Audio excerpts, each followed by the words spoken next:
नमस्कार, मैं हूं अंकुर। आप देख रहे हैं सत्य हिंदी का सुबह 9 बजे का न्यूज बुलेटिन की बड़ी खबरें जाने उससे पहले जान लेते हैं 5 बड़ी हेडलाइंस। ट्रंप ने बढ़ाया ईरान संग अनिश्चितकाल के लिए सीज फायर, पाकिस्तान वार्ता टली। युद्ध विराम बढ़ाने को ईरान ने बताया बेमतलब, बताया ट्रंप क्या सोच रहे। गीता गोपीनाथ का अलर्ट, भारत में अब और नहीं रुकेंगे पेट्रोल डीजल के दाम। डिप्टी सीएम सुनेत्रा पवार ने पति अजित पवार की मौत पर जताया शक, मांगी स्वतंत्र जांच। ममता ने चुनाव आयोग पर लगाया पक्षपात का आरोप, बताया बीजेपी कैसे कर रही साजिश। दुनिया के लिए एक बड़ी राहत की खबर आई है। अमेरिकी राष्ट्रपति ट्रंप ने ईरान के साथ चल रहे युद्ध विराम को अनिश्चितकाल के लिए बढ़ा दिया है। दरअसल ये युद्ध विराम आज खत्म होने वाला था, जिससे दुनिया भर में जंग का डर बढ़ गया था। अगर यह वक्त पर नहीं बढ़ता तो तेल की कीमतें और शेयर बाजार बुरी तरह टूट सकते थे। हालांकि पाकिस्तान में होने वाली दूसरे दौर की शांति वार्ता अभी टल गई है। ईरान के कड़े रुख को देखते हुए व्हाइट हाउस ने उपराष्ट्रपति जेडी वेंस का इस्लामाबाद दौरा फिलहाल रोक दिया है। हालांकि दोनों देशों ने ये चेतावनी जरूर दी है कि अगर स्थायी समझौता नहीं हुआ तो वो दोबारा युद्ध के लिए पूरी तरह तैयार हैं।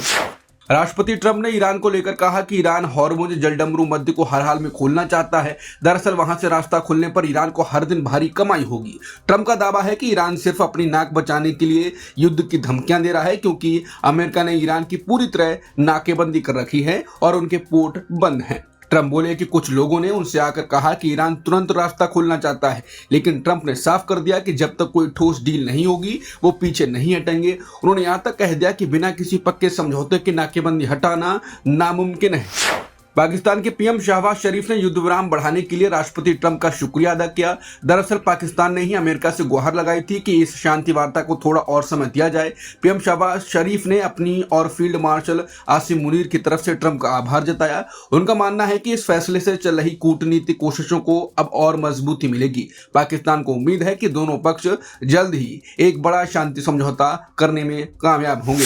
ईरान ने अमेरिकी राष्ट्रपति ट्रंप के युद्ध विराम वाले फैसले को सिरे से खारिज कर दिया। ईरान संसद के स्पीकर सलाहकार मेहदी मोहम्मदी ने इसे बेमतलब करार दिया। उनका कहना है कि जो पक्ष हार रहा है वो अपनी शर्तें नहीं थोप सकता। ईरान ने अमेरिकी नाकेबंदी को घेराबंदी बताते हुए इसे बमबारी के बराबर बताया।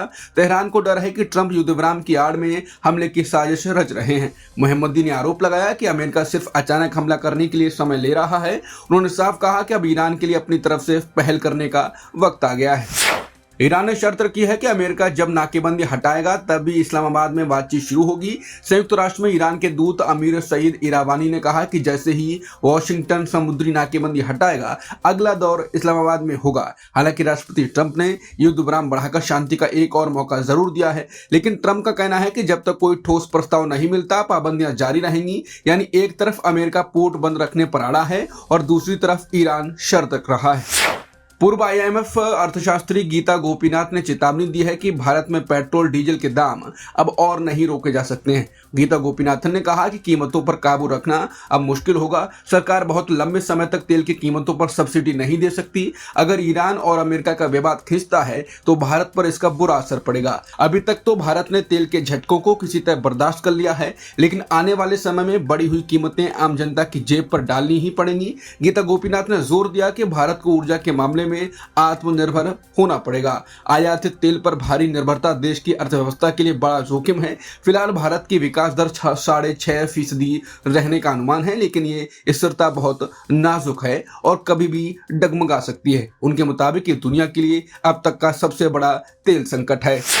डिप्टी सीएम सुनेत्रा पवार ने पति अजित पवार की मौत पर शक जताते हुए कड़ी जांच की मांग की। सुनेत्रा पवार ने बारामती में अपनी चुनावी रैली के दौरान कहा कि इस हादसे का सच सामने आना चाहिए। उन्होंने मांग की है कि अगर इस दुखद घटना में कोई दोषी है तो उसे सख्त सजा मिले। अपनी बात रखने के लिए सुनेत्रा पवार ने प्रधानमंत्री मोदी और अमित शाह से भी मुलाकात की।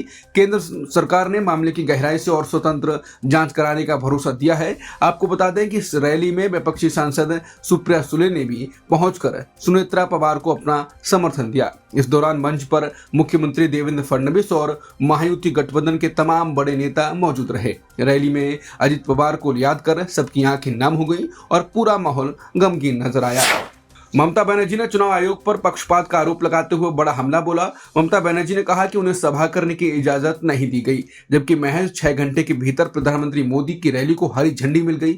उनका कहना है कि कोलिन लेन इलाके में उनकी मीटिंग जानबूझकर रोकी गई। इसके अलावा उन्होंने अपनी फ्लाइट में देरी को लेकर भी बीजेपी को घेरा। उन्होंने आरोप लगाया कि एयरपोर्ट पर बीजेपी के खास अफसर तैनात किए गए हैं। इन अफसरों ने जानबूझकर उनके विमान को आधे घंटे तक रनवे पर रोके रखा। ममता बनर्जी के मुताबिक ऐसा ही कुछ हेमंत सोरेन के साथ भी किया गया था। कुल मिलाकर दीदी अब आयोग और केंद्र सरकार के खिलाफ आर पार के मूड में हैं। कांग्रेस अध्यक्ष मल्लिकार्जुन खड़गे के आतंकवादी वाले बयान पर बीजेपी ने चुनाव आयोग से शिकायत की। दरअसल खड़गे ने चेन्नई में एक प्रेस कॉन्फ्रेंस के दौरान प्रधानमंत्री को आतंकवादी कह दिया था। हालांकि बाद में उन्होंने सफाई दी कि मोदी लोकतांत्रिक ढांचे को आतंकित कर रहे हैं, लेकिन बीजेपी ने इसे चुनावी आचार संहिता का गंभीर उल्लंघन बताया। पार्टी का कहना है कि दुनिया के सबसे बड़े नेता के खिलाफ ऐसी भाषा गलत है। बीजेपी ने मांग की है कि खड़गे सार्वजनिक रूप से माफी मांगे और अपना बयान वापस लें। इसके साथ ही बीजेपी चाहती है कि खड़गे के चुनाव प्रचार पर भी पाबंदी लगाई जाए। चुनाव आयोग को भेजी शिकायत में इसे निजी हमला और चुनावी गरिमा के खिलाफ बताया गया है। अब देखना होगा कि इस विवाद पर चुनाव आयोग क्या कदम उठाता है। पहलगाम आतंकी हमले की पहली बरसी पर कश्मीर की खूबसूरती फिर से लौट आई।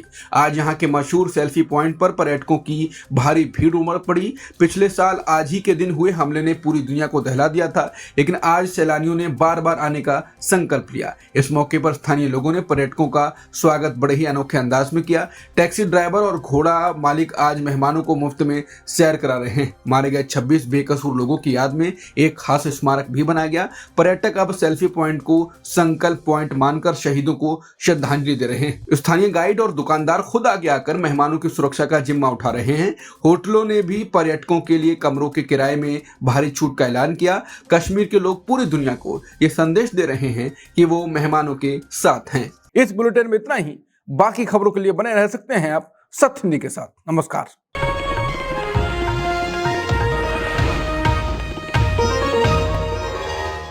Copyright disclaimer under Section 107 of the Copyright Act 1976. Allowance is made for fair use for purposes such as criticism, comment, news reporting, scholarship, and research.